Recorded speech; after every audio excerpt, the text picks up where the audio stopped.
ಈ ರೀಡಿಂಗ್ ನಿಮಗೆ ಅನ್ವಯಿಸಿದರೆ ಅಥವಾ ರೆಸೊನೇಟ್ ಆದರೆ ಮಾತ್ರ ತೊಗೊಳ್ಳಿ, ಇಲ್ಲಾಂದರೆ ಬಿಟ್ಬಿಡಿ. ಇದು ಒಂದು ಜನರಲ್ ರೀಡಿಂಗ್ ಮಾತ್ರ ಆಗಿರುತ್ತೆ. ಕಾರ್ಡ್ಸ್ನ ಶಫಲ್ ಮಾಡಿದಾಗ ನನಗೆ ಫಸ್ಟ್ ಕಾರ್ಡ್ 8 ಆಫ್ ಪೆಂಟಿಕಲ್ಸ್ ಬಂದಿದೆ. ಸೊ ಮೇ ಬಿ ತುಂಬ ಎಮೋಷ್ನಲ್ ಆಗ್ಬೋದು ನೀವು ಅಂತ ಅನಿಸುತ್ತೆ ನನಗೆ. ಈ ಮಂತು ಸ್ವಲ್ಪ ಹೆಲ್ತ್ ಕಡೆ ಫೋಕಸ್ ಇರಲಿ.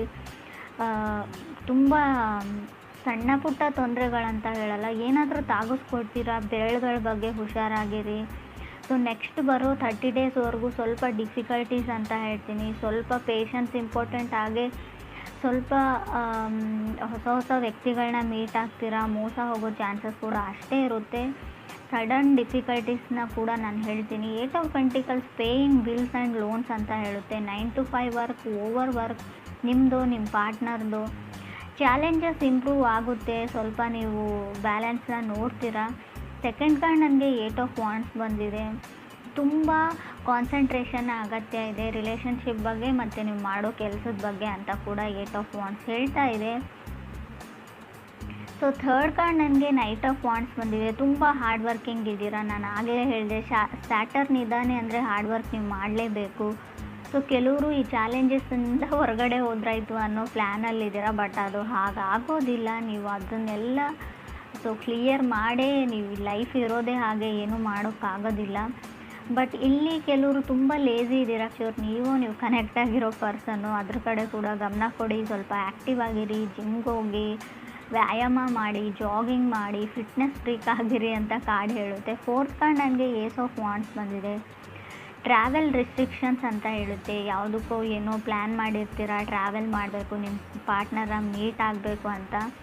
ಸೊ ಅದಾಗೋದಿಲ್ಲ. ಸೊ ಕೆಲಸದ ಒತ್ತಡದಿಂದ ತುಂಬ ಪ್ರೋಗ್ರಾಮ್ಸ್ ಆ್ಯಂಡ್ ಪ್ಲ್ಯಾನ್ಸ್ ಕ್ಯಾನ್ಸಲ್ ಹೋಗೋ ಚಾನ್ಸಸ್ ಇದೆ, ನಿಮ್ಮದು ಅಥವಾ ನಿಮ್ಮ ಪಾರ್ಟ್ನರ್ದು. ಫಿಫ್ತ್ ಕಾರ್ಡ್ ನನಗೆ 7 ಆಫ್ ಸಾರ್ಡ್ಸ್ ಬಂದಿದೆ. ಇಲ್ಯೂಷನ್ಸ್ ಅಂತ ಹೇಳುತ್ತೆ. 7 ಆಫ್ ಸಾರ್ಡ್ಸ್ ಕೆಲವೊಮ್ಮೆ ಭ್ರಮೆಯಲ್ಲಿರೋದನ್ನು ರೀಪ್ರೆಸೆಂಟ್ ಮಾಡುತ್ತೆ. ನೀವು ಭ್ರಮೆಯಲ್ಲಿದ್ದೀರೋ, ನಿಮ್ಮ ಪಾರ್ಟ್ನರ್ ಭ್ರಮೆಯಲ್ಲಿದ್ದಾರೋ, ತುಂಬ ಸುಳ್ಳುಗಳನ್ನ ಹೇಳ್ತೀರಾ. ಅಗತ್ಯ ಇಲ್ಲದೆ ಇದ್ದರೂ ಕೂಡ ನೀವು ತುಂಬ ಸುಳ್ಳನ್ನ ಹೇಳ್ತಿರೋ, ಅಥವಾ ನಿಮ್ಮ ಪಾರ್ಟ್ನರ್ ತುಂಬ ಸುಳ್ಳುಗಳನ್ನ ಹೇಳ್ತಾರೋ. ಸೊ ರೆಡ್ ಫ್ಲ್ಯಾಗ್ ಅಂತ ಹೇಳುತ್ತೆ. ನಿಮಗೇನೋ ತುಂಬ ಫೀಲಿಂಗ್ಸ್ ಇದೆ, ಡೇಟ್ ಮಾಡಬೇಕು, ಅವ್ರನ್ನ ಮೀಟ್ ಆಗಬೇಕು, ಅವ್ರನ್ನ ನೋಡಬೇಕು, ಅವ್ರ ಜೊತೆ ಫೀಲಿಂಗ್ಸ್ನ ಶೇರ್ ಮಾಡ್ಕೊಳ್ಬೇಕು ಅಂತ. ಬಟ್ ನಿಮ್ಮ ಪಾರ್ಟ್ನರ್ದು ರೆಡ್ ಫ್ಲ್ಯಾಗ್ ಇದೆಯೋ, ನಿಮ್ಮದು ರೆಡ್ ಫ್ಲ್ಯಾಗ್ ಇದೆಯೋ, ತುಂಬ ರಿಸ್ಟ್ರಿಕ್ಟಿವ್ ಇದ್ದಾರೆ, ಅವರು ಓಪನ್ ಅಪ್ ಆಗ್ತಾ ಇಲ್ಲ, ಅವ್ರ ಫೀಲಿಂಗ್ಸ್ನ ಶೇರ್ ಮಾಡ್ಕೊಳ್ತಾ ಇಲ್ಲ ಅಂತ ಅನಿಸುತ್ತೆ. 6 ಕಾರ್ಡ್ ನನಗೆ 7 ಆಫ್ ಕಪ್ಸ್ ಬಂದಿದೆ. ಕೆಲವರು ತುಂಬ ಕೆಲಸದಲ್ಲೂ ಅಥವಾ ರಿಲೇಷನ್ಶಿಪ್ಪಲ್ಲೂ ತುಂಬ ಕನ್ಸಿಸ್ಟೆನ್ಸ್ ಇದ್ದಾರೆ. ಸೊ ಹೇಗಾದರೂ ಮಾಡಿ ಅವ್ರನ್ನ ಪಡ್ಕೊಳ್ಳೇಬೇಕು, ಅವ್ರ ಮನಸ್ಸನ್ನ ಗೆಲ್ಲೇಬೇಕು ಅನ್ನೋ, ಸೊ ಅಥವಾ ಗೋಲ್ಸ್ನ ಅಥವಾ ಡ್ರೀಮ್ಸ್, ಕೆರಿಯರ್ ಬಗ್ಗೆ ಆದರೆ ಆ ಗೋಲ್ಸ್ನ ರೀಚ್ ಮಾಡಲೇಬೇಕು ಅಂತ ಹೇಳ್ತಾ ಇದೆ. ಸೊ ಫ್ಯಾಮ್ಲಿ ಚೆನ್ನಾಗಿದೆ, ವೆಲ್ತಿ ಫ್ಯಾಮ್ಲಿ ಅನ್ಬೋದು, ನಿಮ್ಮದು ಕೂಡ ಅವ್ರದ್ದು ಕೂಡ. ಸೊ ಅಡ್ವೈಸನ್ನ ತೊಗೊಳ್ಬೋದು. ಸ್ಟಾರ್ಟಿಂಗ್ ಆಫ್ ರಿಲೇಷನ್ಶಿಪ್ಪಲ್ಲಿ ಹೊಸದಾಗಿ ಕಮಿಟ್ ಆಗಿದ್ದರೆ ಖಂಡಿತವಾಗ್ಲೂ ನಿಮ್ಮ ಫ್ರೆಂಡ್ಸ್ದು ಯಾರಾದರೂ ಅಡ್ವೈಸ್ನ ತೊಗೊಳ್ಳಿ ನೀವು ಅಂತ ಕೂಡ ಕಾರ್ಡ್ ಹೇಳುತ್ತೆ. 7th ಕಾರ್ಡ್ ನನಗೆ 6 ಆಫ್ ಸಾರ್ಡ್ಸ್ ಬಂದಿದೆ. ಯಾರೋ ಯಾರ ಜೊತೆನೋ ಮಾತಾಡ್ತಾ ಇಲ್ಲ, ನೀವು ನಿಮ್ಮ ಪಾರ್ಟ್ನರ್ ಜೊತೆ ಅಷ್ಟೊಂದು ಕಮ್ಯುನಿಕೇಟ್ ಮಾಡ್ತಾ ಇಲ್ವೋ, ಅದರ್ ಪರ್ಸನ್ ನಿಮ್ಮ ಜೊತೆ ಕಮ್ಯುನಿಕೇಟ್ ಮಾಡ್ತಾ ಇಲ್ವೋ. ಕೆಲವ್ರಿಗೆ ರೆಡ್ ಫ್ಲ್ಯಾಗ್ ಅಂತ ಹೇಳಿದೆ. ಸೊ ತುಂಬ ಸ್ಟ್ರಾಂಗಾಗೇ ಇದೆ ಅದು. ನೀವು ಅವ್ರನ್ನ ಬ್ಲಾಕ್ ಮಾಡಿದಿರೋ, ಅವ್ರು ನಿಮ್ಮನ್ನು ಬ್ಲಾಕ್ ಮಾಡಿದ್ರು. ಮೈಂಡ್ ಗೇಮ್ಸ್ ಅಂತ ಹೇಳ್ಬೋದು.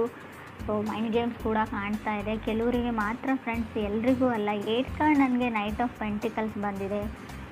ಸೊ ಅವ್ರ ಕಡೆಯಿಂದ ಅವ್ರು ಮೂವ್ ಮಾಡೋದನ್ನು ಸ್ಟಾಪ್ ಮಾಡಿರ್ಬೋದು, ಅವ್ರ ಎಫರ್ಟ್ನ ಸ್ಟಾಪ್ ಮಾಡಿರ್ಬೋದು. ಮುಂಚಿನ ಥರ ಅವ್ರ ಮೆಸೇಜಸ್ನ ಮಾಡಲ್ಲ, ಕಾಲ್ನ ಮಾಡಲ್ಲ. ಸೊ ಇತ್ತೀಚೆಗೆ ಯಾಕೋ ಅವ್ರಿಗೆ ಇಂಟ್ರೆಸ್ಟ್ ಕಮ್ಮಿ ಆಗಿದೆ ಅಂತ ನಿಮ್ಗೆ ಅನಿಸ್ತಾ ಇದೆ. ಬಟ್ ಅದು ಯಾವುದೇ ರೀತಿಯಿಂದಲೂ ಇಂಟ್ರೆಸ್ಟ್ ಕಮ್ಮಿ ಆಗಿಲ್ಲ. ಅವರು ನಿಮ್ಮ ಕಡೆಯಿಂದನೂ ಏನಾದರೂ ಎಫರ್ಟ್ ಬರಲಿ, ನೀವು ಕೂಡ ಅವ್ರನ್ನ ಅಷ್ಟೇ ಅಡ್ಮೈರ್ ಮಾಡಲಿ, ಅಷ್ಟೇ ಲವ್ ಆ್ಯಂಡ್ ಕೇರ್ ಮಾಡಲಿ, ಅಫೆಕ್ಷನ್ ಇರಲಿ ನಿಮ್ಮ ಕಡೆಯಿಂದನೂ ಅಂತ ಅವರು ಬಯಸ್ತಾ ಇದ್ದಾರೆ ಅಂತ ಹೇಳ್ಬೋದು. 9th ಕಾರ್ಡ್ ನನಗೆ ಸ್ಟಾರ್ ಕಾರ್ಡ್ ಬಂದಿದೆ. ಲರ್ನಿಂಗ್ ಕರ್ವಲ್ಲಿ ಇದ್ದೀರಾ ರೈಟ್ ನಾವು, ನೀವು ಅಥವಾ ಅವ್ರಿಗೂ. ಸ್ಟಾರ್ ಕಾರ್ಡ್ ಇರೋದ್ರಿಂದ ಹೋಪ್ ಇದೆ, ನಂಬಿಕೆ ಇದೆ ನಿಮ್ಮ ಮೇಲೆ, ಅವ್ರ ಮೇಲೆ ನಿಮಗೆ. ಸೊ ಚೇಂಜಸ್ ಇನ್ ರಿಲೇಷನ್ಶಿಪ್ ಅಂತ ಹೇಳುತ್ತೆ ಸ್ಟಾರ್ ಕಾರ್ಡ್ ಕೂಡ. 10th ಕಾರ್ಡ್ ನನಗೆ 6 ಆಫ್ ಪೆಂಟಿಕಲ್ಸ್ ಬಂದಿದೆ. ಕೆಲವರು ಇತ್ತೀಚೆಗೆ ಕೆಲಸ ಸಿಕ್ಕಿದೆಯೋ, ಕೆರಿಯರ್ ಸೆಟಲ್ ಆಗಿದ್ದೀರೋ, ಇತ್ತೀಚೆಗೆ ಮನೆಯಲ್ಲಿ ಫ್ಯಾಮಿಲಿ ಮೆಂಬರ್ಸ್ ನಿಮಗೆ ಜವಾಬ್ದಾರಿ ಕೊಟ್ಟಿದ್ದಾರೋ. ಲರ್ನಿಂಗ್ ಟು ಪೇ ಬಿಲ್ಸ್ ಅಂತ ಹೇಳುತ್ತೆ. ಏನಾದರೂ ಡೀಪ್ ಸ್ಟಫ್ಸ್ನ ಬೈ ಮಾಡೋದು, ಪ್ರಾಪರ್ಟಿ ಖರೀದಿ ಮಾಡೋದು, ವೆಹಿಕಲ್ಸ್ನ ತೊಗೊಳ್ಳೋದು, ತುಂಬ ರೆಸ್ಪಾನ್ಸಿಬಿಲಿಟೀಸ್ನ ತೊಗೊಳ್ತಾ ಇದ್ದೀರಾ ಕ್ಯೂರು ಅಂತ ಕೂಡ ಕಾರ್ಡ್ ಹೇಳುತ್ತೆ. ತುಂಬ ಲೇಜಿ ಇದ್ದರೆ ಮುಂಚೆ ಫ್ಯಾಮಿಲಿ ಮೆಂಬರ್ಸ್ ನೋಡ್ಕೊಳ್ತಾರೆ, ಪೇರೆಂಟ್ಸ್ ನೋಡ್ಕೊಳ್ತಾರೆ, ಸೊ ಅದ್ರ ಬಗ್ಗೆ ಎಲ್ಲ ನಾನು ಯೋಚನೆ ಮಾಡಲ್ಲ ಅಂತ ಅಂದ್ಕೊಳ್ತಿದ್ರಿ. ಬಟ್ ಇತ್ತೀಚೆಗೆ ಎಲ್ಲ ಜವಾಬ್ದಾರಿಗಳು, ಸೊ ಇದು ನಿಮ್ಮ ಜೊತೆ ಆಗ್ತಾ ಇರ್ಬೋದು ಈ ಸಿಚುವೇಶನ್, ಅಥವಾ ನಿಮ್ಮ ಪಾರ್ಟ್ನರ್ ಲೈಫಲ್ಲಿ ಕೂಡ ಆಗ್ತಾ ಇರ್ಬೋದು ಅಂತ ಕಾರ್ಡ್ಸ್ ಹೇಳುತ್ತೆ. 11th ಕಾರ್ಡ್ ನನಗೆ 8 ಆಫ್ ಕಪ್ಸ್ ಬಂದಿದೆ. ವಾಕಿಂಗ್ ಅವೇ ಅಂತ ಹೇಳ್ಬೋದು. 8 ಆಫ್ ಕಪ್ಸ್ ಯಾರಿಂದನೂ ನೀವು ದೂರ ಸರಿಯೋಕ್ಕೆ ಟ್ರೈ ಮಾಡ್ತಾ ಇದ್ದೀರಾ. ಕೆಲವರು ಸ್ವಲ್ಪ ಮಟ್ಟಿಗೆ ಇಗ್ನೋರ್ ಮಾಡ್ತಾ ಹೋಗ್ತಾ ಇದ್ದೀರಾ ಅಂತ ಹೇಳ್ಬೋದು. ಫ್ರೆಂಡ್ಸ್, ಇದು ಎಲ್ರಿಗೂ ಅಲ್ಲ, ಕೆಲವ್ರಿಗೆ ನಿಮ್ಮ ಪಾರ್ಟ್ನರ್ ನಿಮ್ಮನ್ನು ಇಗ್ನೋರ್ ಮಾಡ್ತಾ ಇದ್ದಾರೋ ಅಥವಾ ನೀವು ನಿಮ್ಮ ಪಾರ್ಟ್ನರ್ನ ಇಗ್ನೋರ್ ಮಾಡ್ತಾ ಇದ್ರೋ, ದೂರ ಹೋಗಬೇಕು ಅಂತ ಅನಿಸಿದೆ. ಕೆಲವ್ರಿಗೆ ಇಂಟ್ರೆಸ್ಟ್ ಕಮ್ಮಿ ಆಗಿದೆ ಅಂತ ಕೂಡ ಹೇಳುತ್ತೆ. ಆಗಲೇ ಹೇಳಿದೆ, ಏನಾದರೂ ಪ್ರಾಪರ್ಟಿನ ಬೈ ಮಾಡ್ತೀರಾ ಅಂತ. ಕೆಲವರು ಮನೇನ ಪರ್ಚೇಸ್ ಮಾಡಬೇಕು ಅಂತ ಅಂದ್ಕೊಂಡಿದ್ದಾರೆ. ಕೆಲವರು ಓವರ್ ಕಮಿಟ್ ಆಗಿದ್ದೀನಿ ಅಂತ ಅನ್ನಿಸ್ತಾ ಇದೆ. ನಾನು ಆಗಲೇ ಹೇಳಿದೆ, ಯಾವುದ್ರ ಹಿಂದೆನೂ ಕೂಡ, ಯಾರ ಹಿಂದೆನೂ ಕೂಡ ನೀವು ತುಂಬ ರಶಲ್ಲಿ ಹೋಗಬೇಡಿ, ತುಂಬ ಓವರ್ ಕಮಿಟ್ ಆಗಬೇಡಿ ಅಂತ ಹೇಳುತ್ತೆ. ಸೊ ನಿಮ್ಮ ಮನಸ್ಸು ಏನು ಹೇಳುತ್ತೆ ಅದನ್ನು ಮಾಡಿ, ಪರವಾಗಿಲ್ಲ. ಆದರೂ ಕೂಡ ಅವ್ರಿಗೆ ನೀವು ಹೆಸಿಟೇಟ್ ಮಾಡ್ತಾ ಇದ್ದೀರಾ, ಇರಿಟೇಟ್ ಮಾಡ್ತಾ ಇದ್ದೀರಾ ಅನ್ನೋದ್ರ ಬಗ್ಗೆ ಕೂಡ ಯೋಚನೆ ಮಾಡಿ. ಸ್ವಲ್ಪ ಸ್ಟಾರ್ಟಿಂಗಲ್ಲಿ ಸ್ವಲ್ಪ ಪೇಷನ್ಸ್ ಇಂಪಾರ್ಟೆಂಟ್ ಆಗುತ್ತೆ. ಅವ್ರನ್ನ ನೀವು ಅರ್ಥ ಮಾಡ್ಕೊಳ್ಳೋಕೆ ಟ್ರೈ ಮಾಡಿ, ಅಥವಾ ನೀವು ಅವರು ನಿಮ್ಮನ್ನು ವೈಸ್ ವರ್ಸ ಅಂತ ಕಾರ್ಡ್ ಹೇಳುತ್ತೆ. 12th ಕಾರ್ಡ್ ನನಗೆ 2 ಆಫ್ ಸಾರ್ಡ್ಸ್ ಬಂದಿದೆ. 13th ಕಾರ್ಡ್ ಏಸ್ ಆಫ್ ಸಾರ್ಡ್ಸ್ ಬಂದಿದೆ. ಸೊ ಅವ್ರು ಯಾಕೋ ಮಾತಾಡ್ತಾ ಇಲ್ಲ ನಿಮ್ಮ ಜೊತೆ ಅಂತ ಅಂದ್ಕೊಳ್ತೀನಿ ನಾನು. ನಿಮ್ಮ ಪಾರ್ಟ್ನರ್ ನಿಮ್ಮ ಜೊತೆ ಮಾತಾಡ್ತಾ ಇಲ್ಲ. ಸೊ ತುಂಬ ಸೇಫ್ ಗೇಮ್ ಆಡ್ತಾರೆ ಅವರು, ಸೇಫಾಗಿರೋಕ್ಕೆ ಟ್ರೈ ಮಾಡ್ತಾರೆ.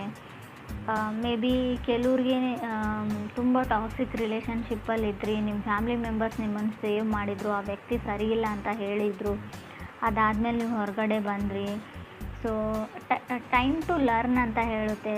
ಕಲಿಯೋದಕ್ಕೆ ತುಂಬ ಇದೆ ಇವ್ರಿಗೆ ಲೈಫಲ್ಲಿ, ಅದನ್ನು ಕಲಿಯೋದಕ್ಕೆ ಟ್ರೈ ಮಾಡಿ, ಲೈಫ್ ಲೆಸನ್ಸ್ನ ಕಲೀರಿ ಅಂತ ಹೇಳುತ್ತೆ. ಇನ್ನೂ ತುಂಬ ಟೈಮ್ ಇದೆ ನಿಮಗೆ.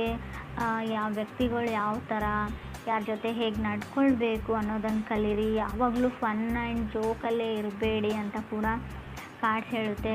ಕೆಲವೊಮ್ಮೆ ನೀವು ಮಾಡೋ ಜೋಕು ಕೆಲವ್ರಿಗೆ ತುಂಬ ಹಾರ್ಟ್ ಆಗಿದೆ ಅಂತ ಕೂಡ ಹೇಳುತ್ತೆ. 6 ಆಫ್ ಪೆಂಟಿಕಲ್ಸ್ ಮತ್ತು 8 ಆಫ್ ಕಪ್ಸ್ ಇರೋದ್ರಿಂದ ಸೊ ನೀವು ಜೋಕ್ ಅಂತ ಮಾಡ್ತೀರಾ, ಬಟ್ ಏನೋ ಯಾರಿಗೋ ಹರ್ಟ್ ಮಾಡಿದ್ದೀರಾ, ಇದರಿಂದ ಅವ್ರು ಶಟ್ ಡೌನ್ ಆಗಿದ್ದಾರೆ, ಕಮ್ಯುನಿಕೇಟ್ ಮಾಡ್ತಾ ಇಲ್ಲ, ನಿಮ್ಮ ಜೊತೆ ಮಾತಾಡ್ತಾ ಇಲ್ಲ, ಇತ್ತೀಚೆಗೆ ಯಾಕೋ ಇಗ್ನೋರ್ ಮಾಡ್ತಾ ಇದ್ದಾರೆ. ರಿಜೆಕ್ಟೆಡ್ ಫೀಲಿಂಗಲ್ಲಿ ನೀವಿದ್ದೀರೋ, ನಿಮ್ಮ ಪಾರ್ಟ್ನರ್ ಇದ್ದೀರೋ, ತುಂಬ ಏನೋ ಮೊದಲಿನ ಥರ ಇಲ್ಲ, ತುಂಬ ಚೇಂಜಸ್ನ ನೋಡ್ತಾ ಇದ್ದೀನಿ, ಸ್ವಲ್ಪ ಚೇಂಜ್ ಆಗ್ತಾ ಇದ್ದಾರೆ ನನ್ನ ಪಾರ್ಟ್ನರ್ ಅಂತ ಅನ್ನಿಸ್ತಾ ಇದೆ ನಿಮಗೆ.